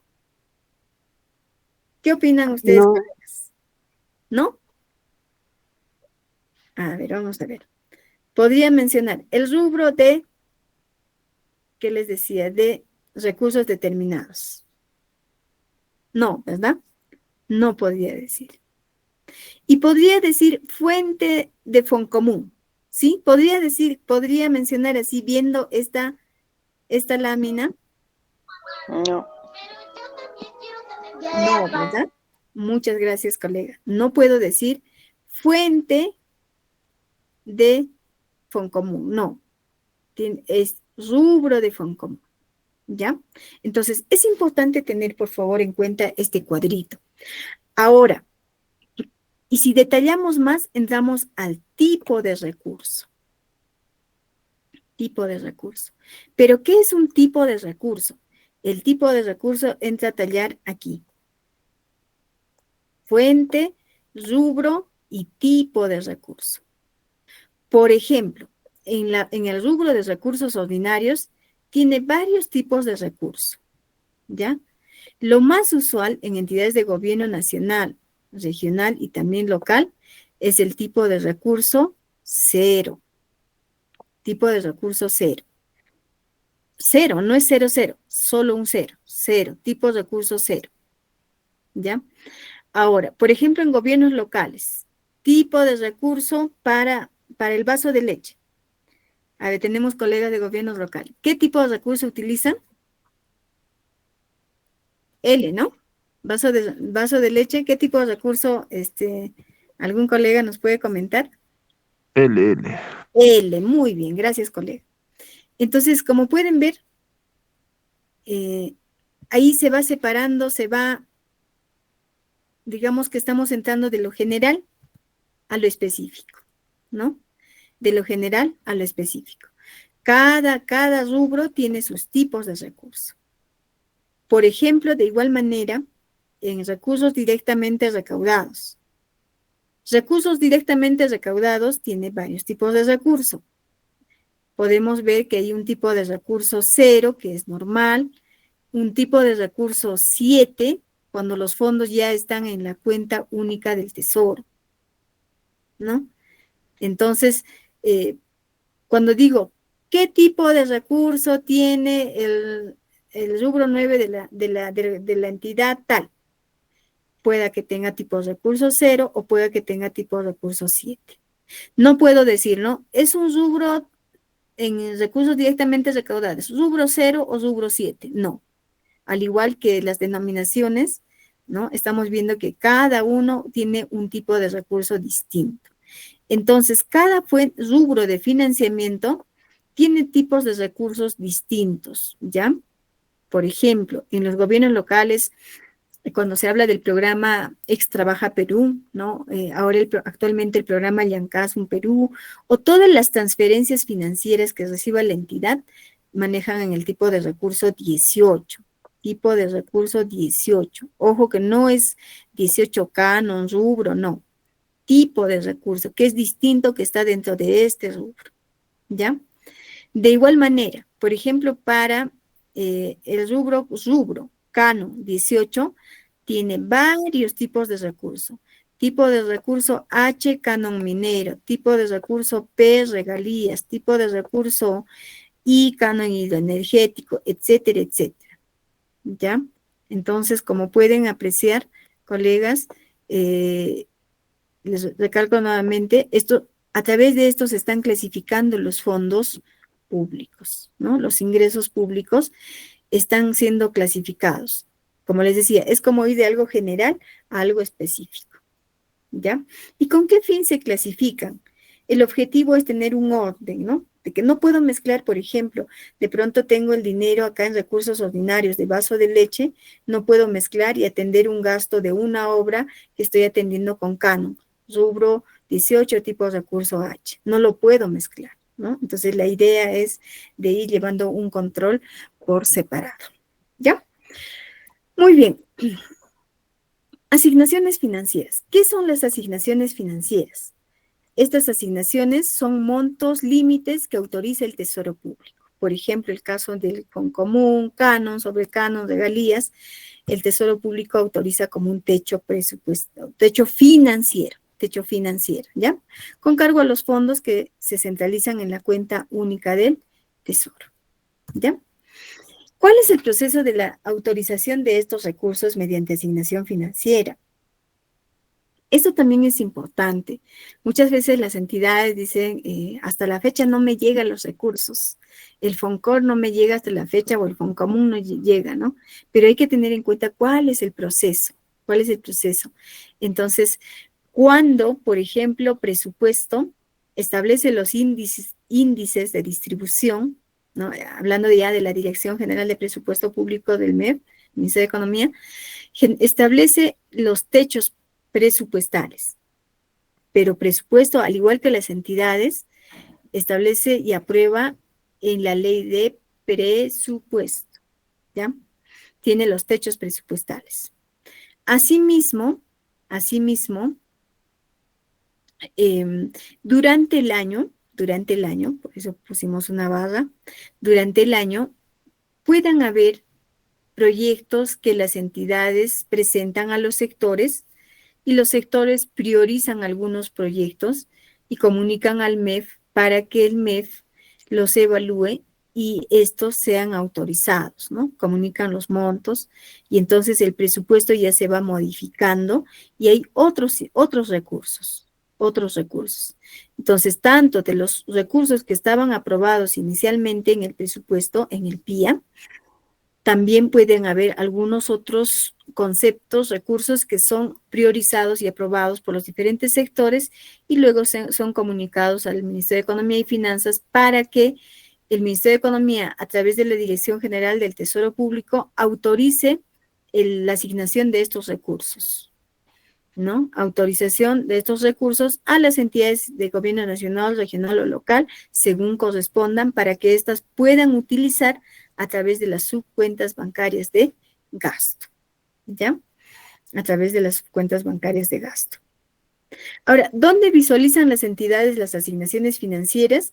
Estas lo pueden visualizar en este link, el link de consulta de saldos de la cuenta única del Tesoro, ¿ya? Entonces, ingresando el link, ¿quiénes pueden ingresar? Solo los titulares o suplentes del manejo de las cuentas bancarias. Ellos tienen su usuario y contraseña para ingresar al aplicativo y verificar por cada fuente, rubro de financiamiento. Por ejemplo, acá Canon 18 habíamos visto, ¿no? Rubro, ahí está rubro. Verifica en sus diferentes fuentes de financiamiento cuál es el saldo que tiene. Ahí aparecen los saldos, ¿no? De tal manera que las entidades puedan efectuar también la verificación de cuáles han sido las asignaciones, los giros efectuados, los saldos, los intereses, devoluciones con T6, etc. Y asimismo, las entidades pueden visualizar también estas asignaciones en el SIAC. Ingresan al módulo administrativo en la opción Consulta de asignaciones del Tesoro y ahí pueden visualizar los saldos de las asignaciones financieras por parte del Tesoro Público. Y por último, en esta parte también se puede visualizar en el portal de transparencia económica, ¿no? Cuánto de asignación percibe cada entidad. Y las transferencias financieras, son los fondos que se traspasan de entidad a entidad. Son transferencias que se dan entre pliegos presupuestarios. Y en el marco del decreto 1440, decreto del Sistema Nacional de Presupuesto, las transferencias financieras son traspasos de ingresos públicos sin contraprestación a favor de pliegos o entidades, ¿no? De igual manera, estas transferencias financieras se centralizan en la cuenta única del Tesoro. ¿En atención a qué? A la resolución 074/2013. Las transferencias financieras otorgadas se registran, la entidad que transfiere debe registrar con un tipo de operación de transferencia financiera, ¿no? Y además, esta tiene incidencia de reciprocidad. Asimismo, estas transferencias, para que una entidad, un pliego presupuestal pueda transferir, es importante que este fondo esté centralizado en la cuenta única del Tesoro. De ahí puede efectuar la transferencia a la otra entidad, ¿no? Y definitivamente tiene que haber un convenio entre entidades. En base a ese convenio, como norma que autoriza, efectúan estas transferencias otorgadas entre entidades. Ahora, si una entidad pública por alguna razón tiene sus fondos en una cuenta corriente, lo primero que tendría que hacer es centralizar a la CUT y de la CUT centraliza o realiza esta operación a la entidad de destino. Estas transferencias se realizan o se administran a través de un aplicativo, CIAF Operaciones en línea, ¿no? Y además que la entidad que recibe la transferencia financiera no debe realizar el registro administrativo del ingreso. Este ya está automatizado, es automatizado. Muy bien, este es el aplicativo a través del cual las entidades administran, verifican, hacen el seguimiento de las transferencias financieras que reciben, ¿no? Además que acá se puede visualizar las transferencias que se recibe, el monto de lo que se está ejecutando y finalmente también se puede visualizar cuánto es el saldo que va quedando y si la entidad ha efectuado devolución, también puede verificar los saldos devueltos. ¿Ya? Muy bien. Y de haber saldos, dice el decreto legislativo 1441, estos deben procederse a devolver. La devolución debe efectuarse a través del aplicativo CIAF Operaciones en línea. Muy bien, antes que nos gane la hora, la hora se hace corta, ¿no? Ya nos queda pocos minutos. Vamos a ver el tema de las devoluciones de ingresos depositados por error o indebidamente en la cuenta única de Tesoro. Estas devoluciones básicamente se refieren a que si por alguna razón una entidad depositó un fondo de recursos directamente recaudados en la cuenta única del Tesoro y no debió haber depositado, entonces las entidades pueden generar la devolución directamente. Antes, ¿qué tenían que hacer las entidades? Presentaban un documento al Tesoro, Tesoro evalúa, Tesoro Público, y de ahí procedía a devolver, previo a la presentación de los requisitos. Pero en atención a la resolución 003-2024, que aprueba la directiva 2-2024, y las normas que se tienen, ¿no? La entidad puede proceder a devolver directamente de la cuenta única del Tesoro, sin la necesidad de que presente un oficio al Tesoro y que Tesoro autorice y proceda a devolver. No, la entidad lo puede hacer directamente, ¿ya? Entonces, esta devolución de ingresos, de todas maneras, debe ser evaluado, verificado por la entidad, ¿no? De pronto, de repente, en una entidad pública, de repente un usuario hace pago de un concepto, ejemplo, paga 100 soles a la entidad por algún servicio que le ha prestado, o mejor dicho, para la prestación de algún servicio, y este servicio no ha sido prestado, entonces el usuario solicita que se le devuelva, porque naturalmente, como no ha sido prestado, corresponde devolver, ¿no es cierto? Entonces, la entidad, ¿qué hace? Procede a efectuar directamente a través del CIAP y también ligado a CIAP Operaciones en Línea, ¿ya? Entonces, estas devoluciones, repito nuevamente, pueden hacerse directamente a través de la subcuenta bancaria de gasto. Y cuando son... A ver, colega, creo que hay alguien por ahí que está queriendo participar, tiene su audio prendido, por favor. Colegas, tal vez hay alguna participación. Colega Wilber, ¿quiere hacer alguna participación? Creo que no, creo que se le activó el audio. Muy bien, entonces, ya está, estábamos ya en aquí. No se preocupen, ya con este tema terminamos, por favor. Nos quedamos cuando se trata de devoluciones en moneda extranjera. En este caso sí amerita previa solicitud expresa por parte de las entidades, ¿no? Y además que en este caso sí es atendido por la Dirección General del Tesoro Público y además que la entidad debe proceder a regularizar los registros en el CIAP. No es tan usual, ¿no? Lo usual que utilizamos o que las entidades utilizan son ingresos en moneda nacional. ¿Y cuáles son los requisitos?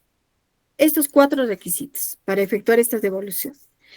Lo más importante, ¿no? Lo primero que se tiene que tener en cuenta es el reconocimiento formal del derecho de la devolución, ¿no? A través del acto administrativo por parte de la entidad. Si ha habido un depósito indebido o de pronto la entidad recibe una solicitud de devolución por un caso debidamente acreditado, debidamente fundamentado, entonces ahí tiene que haber un acto administrativo por parte de la entidad que reconozca esta devolución, ¿no? Indicando las razones de la devolución, la identificación del beneficiario, de qué fuente de financiamiento, el monto, entre otros aspectos que la entidad considere pertinente, ¿ya? El segundo requisito es el sustento de la verificación del pago recibido, es decir, que tiene que haber un voucher de depósito, ¿no? Y además, este tiene que estar, pues, registrado en el CIAP. ¿Verifican que efectivamente ha sido registrado y que se ha depositado a la cuenta única del Tesoro? Sí, muy bien, cumple el requisito. ¿Se tiene la disponibilidad de saldos? También otro detalle, ¿no? Si ese saldo está en la CUT, bueno, sí, vamos a proceder. Se tiene que contar con la disponibilidad. Pero, ¿qué pasa si no tienen la disponibilidad por alguna razón? Por lo tanto, la entidad tendría que recaudar por esos mismos conceptos para proceder a devolver. ¿Ya? Muy bien. Y el otro requisito es, tener, bueno, la disponibilidad que habíamos dicho, ¿no? La disponibilidad que necesariamente tiene que estar en los saldos CUT, en este caso, en la cuenta única del Tesoro. ¿Y cuáles son los medios para efectuar estas devoluciones? Se pueden hacer mediante una orden de pago electrónica o una transferencia electrónica, ¿no? directamente. Y en forma excepcional se puede devolver con cheque o carta orden. A estas alturas ya el cheque está casi desapareciendo, ¿no? Entonces se puede devolver directamente con una transferencia electrónica o una orden de pago. Para la autorización de la devolución o de este giro, porque sí se va a devolver mediante una salida, va a haber una salida, ¿no? Entonces necesariamente tiene que estar firmado por 2 responsables del manejo de cuentas bancarias, ¿no? Necesariamente 2 responsables, ¿ya? Y habíamos visto quiénes eran los responsables, ¿no? El jefe de administración y el tesorero o los suplentes, ¿ya? ¿Dónde lo firman? A través de este link en el módulo de autorización de la administración financiera. Para las devoluciones debemos tener en cuenta que excepcionalmente, dice esta directiva 2 que las entidades pueden crear un fondo de devoluciones, ¿ya? Es decir, crear un montito pequeño, como una bolsa, como un fondo pequeño para efectuar cuando hay devoluciones de montos inferiores, ¿ya? Ahora, ¿y montos inferiores a qué? Montos que no superen el 5% de una UIT. Para ello, se debe aperturar un fondo, este fondo, mediante una resolución del director general de administración o el jefe de administración, ¿no? Se designa a los responsables del manejo de este fondo y los giros se efectúan a nombre de estas personas responsables. Además que el jefe de administración debe aprobar una directiva, porque en la directiva debe establecerse todas las pautas, todas las reglas de juego, ¿no? Las reglas que se establecerán para el manejo de este fondo de devoluciones en efectivo. Y los saldos no utilizados al 31 de diciembre de cada año se deben devolver mediante una papeleta de depósito TCS. Es similar a cuando se habilita un fondo en la caja chica, ¿no? Pero en este caso es un fondo de devoluciones. Y tener en cuenta que este fondo puede ser destinado solamente para atender las devoluciones de montos que no exceden el 5% de la UIT. Porque cuando son fondos mayores, se debe proceder con el procedimiento que se ha visto anteriormente, ¿no? Se devuelven el ACUT, se registra en el SIAP, se utiliza el aplicativo Operaciones en Línea, se autoriza en el MADAF. Entonces, pero cuando son pequeñitos, podrían establecer este fondo de devoluciones en efectivo, ¿ya? Repito nuevamente, para montos que no superen el 5% de una UIT. Muy bien, ahí decía la directiva que necesariamente se apertura con una resolución, ¿no? Y la resolución, ¿qué debe indicar? El monto total del fondo. ¿Cuándo va a ser este fondo? Ejemplo, de repente una entidad puede establecer, el fondo será de 1,000 soles, ¿no? Para devolver estas devoluciones que no superen el 5% de la UIT. Ese será el monto máximo, ¿no? Y eso también tiene que contemplarse en la directiva. El importe a ser restituido de manera que se mantenga el fondo de la apertura, similar a la caja chica, ¿no? Similar a la reposición. Este importe, ¿cuánto va a ser restituido? ¿No? Entonces, estos aspectos principalmente deben ir en la directiva, además de aquellos que también sean necesarios indicar por algunas especificaciones detalladas, ¿no? Ahora, la resolución también debe contener los procedimientos de las rendiciones de cuenta de estas devoluciones que se hayan atendido y debidamente sustentadas, ¿ya? Deben designarse a un titular y un suplente para manejar este fondo, distinto al que tiene a su cargo la administración de la caja chica. No se le puede designar también al que administra caja chica, también se le habilita el fondo de devoluciones, no se le puede, no tiene que ser persona distinta, ¿ya?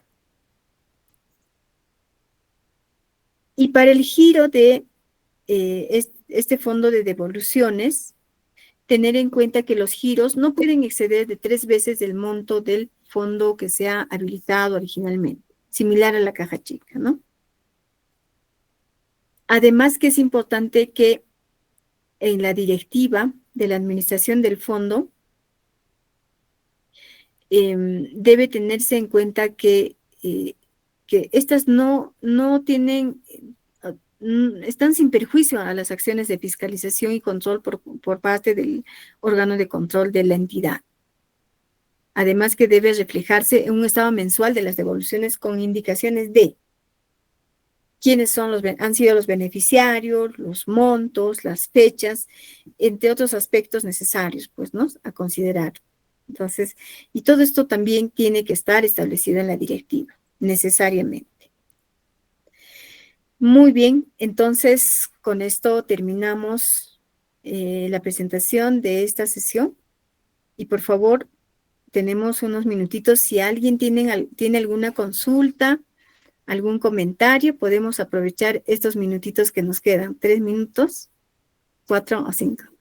Entonces, bueno, eso es importante tener en cuenta que este fondo de devoluciones, por ejemplo, antes de que se publique esta directiva 2, como que la normatividad no estaba siendo tan puntual, ¿no? Pero con esta nueva directiva se está precisando que la entidad sí podría establecer este fondo de devoluciones, pero recalco nuevamente, en efectivo, devoluciones en efectivo, para montos que no superen el 5% de la UIT, ¿ya? Que no superen el 5% de la UIT. Muy bien. ¿Algún colega tiene alguna consulta, algún comentario? A ver, el colega Víctor Castro está levantando la manita, o ¿tienen alguna consulta? O se quedaron con la manita levantada, creo, cuando les dijimos que levanten la mano, ¿no? Sí, adelante, adelante. Muy bien, adelante, si tienen alguna consulta, por favor. Sí, CPC. Con respecto a lo que son recaudaciones, Ujú. en el caso de distritos, generalmente siempre suelen hacer los depósitos cada fin de semana, cada 2 semanas, hasta cada fin de mes, ¿no?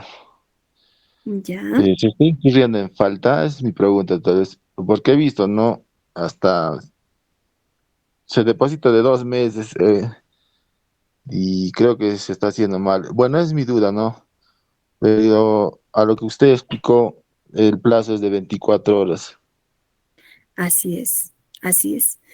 Gracias, colega Denise, gracias por la consulta. Sí, efectivamente, si una entidad pública hace sus depósitos fuera de ese plazo, definitivamente está en falta. Ahora, de igual manera, pero de repente les decía, ¿no?, que la entidad no tiene las condiciones para hacer el depósito, no hay una agencia bancaria y hace el depósito una vez al mes o una vez a 15 días, sin la autorización del Tesoro, está en falta. Está en falta definitivamente. Sin embargo, justamente por eso la normatividad da esas salvedades, ¿no? Que para aquellas entidades que no tienen estas condiciones de tener una agencia en el distrito, ¿no? Y además que el hacer el depósito en las 24 horas de pronto genera mayor gasto a que pueda cumplir pues con este plazo, ¿no? De todas maneras, esta entidad necesitaría solicitar la autorización del Tesoro Público para poder depositar en un plazo prudencial. Puede ser una vez por semana. Si tiene esa autorización del Tesoro, no tendría falta, ¿ya? Pero si no tiene la autorización del ente rector, que es el Tesoro Público, entonces sí estaría en falta. Por lo menos ahí hay una falta administrativa, porque se está incumpliendo lo que dice la normatividad al plazo de las 24 horas. ¿Sí?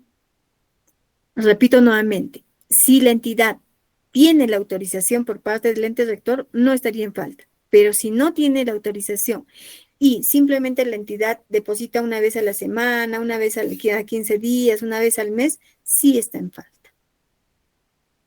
¿Ya? No sé si respondí a tu pregunta, colega Denise. Bien, gracias. Gracias.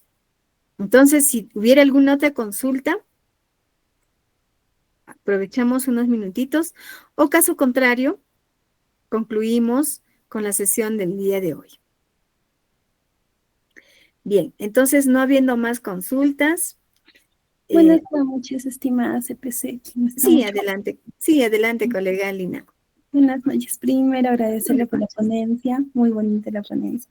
Tenía una consultita con respecto al reconocimiento de deuda. No sé si es normal que para este año, por ejemplo, se me ha presentado casos que tengo para que los proveedores vengan a hacer el cobro, ¿no? A hacer el giro de sus reconocimientos de deuda, pero en este caso no se han apersonado, no. ¿Qué pasa en este caso? Para el año próximo, ¿este reconocimiento de deuda puede seguir siendo reconocido en el siguiente año? ¿Cómo se maneja este proceso? Bien, gracias por su consulta, colega Lina, muchas gracias. Les comentaba que cuando hay ese tipo de deudas no pagadas de ejercicios anteriores y que configuran un reconocimiento de deuda, si bien es cierto que en su caso el proveedor no ha venido este año, ¿no? Era una deuda del año anterior y este año no se ha aproximado, ¿no? Entonces, ahí hay que tener en cuenta que la obligación persiste, porque de pronto, de repente se ha adquirido un bien y el bien sí ha ingresado a la entidad, lo hemos utilizado o de repente lo seguimos utilizando. Por lo tanto, hay una obligación de pago por parte de la entidad. Hay un contrato de por medio, ¿no? Ahora, cuando hay una deuda impaga, lo más correcto sería que el proveedor se aproxime lo más pronto posible, ¿no? Como que genera mucha suspicacia cuando de pronto el proveedor espera un año, no se aproxima, no se presenta, espera el siguiente año y espera el siguiente, y de pronto, ojo, de pronto también ha habido casos en los que de unos varios años y el proveedor de repente ha seguido un proceso judicial, ¿no? ¿Y qué ha determinado el Poder Judicial? El embargo de cuentas, porque hay una obligación. Entonces, es importante que también por ambas partes, tanto el proveedor como la entidad, pueda velar este tema de si aún hay una obligación de pagar tanto la entidad como el proveedor, y yo creo que el más llamado sería pues el proveedor, ¿no? Porque si ha prestado un bien o servicio, necesariamente debería exigir el pago, porque si no exige el pago, repito nuevamente, podría haber la suspicacia de que o no prestó el bien el servicio, o qué pasó, por qué no se aproxima a efectuar el cobro, ¿no? Pero ante la pregunta puntual de nuestra colega, hay una obligación de pago, ¿podría seguir como reconocimiento de deuda en el siguiente ejercicio? Bueno, definitivamente que por parte del proveedor les va a seguir exigiendo el pago.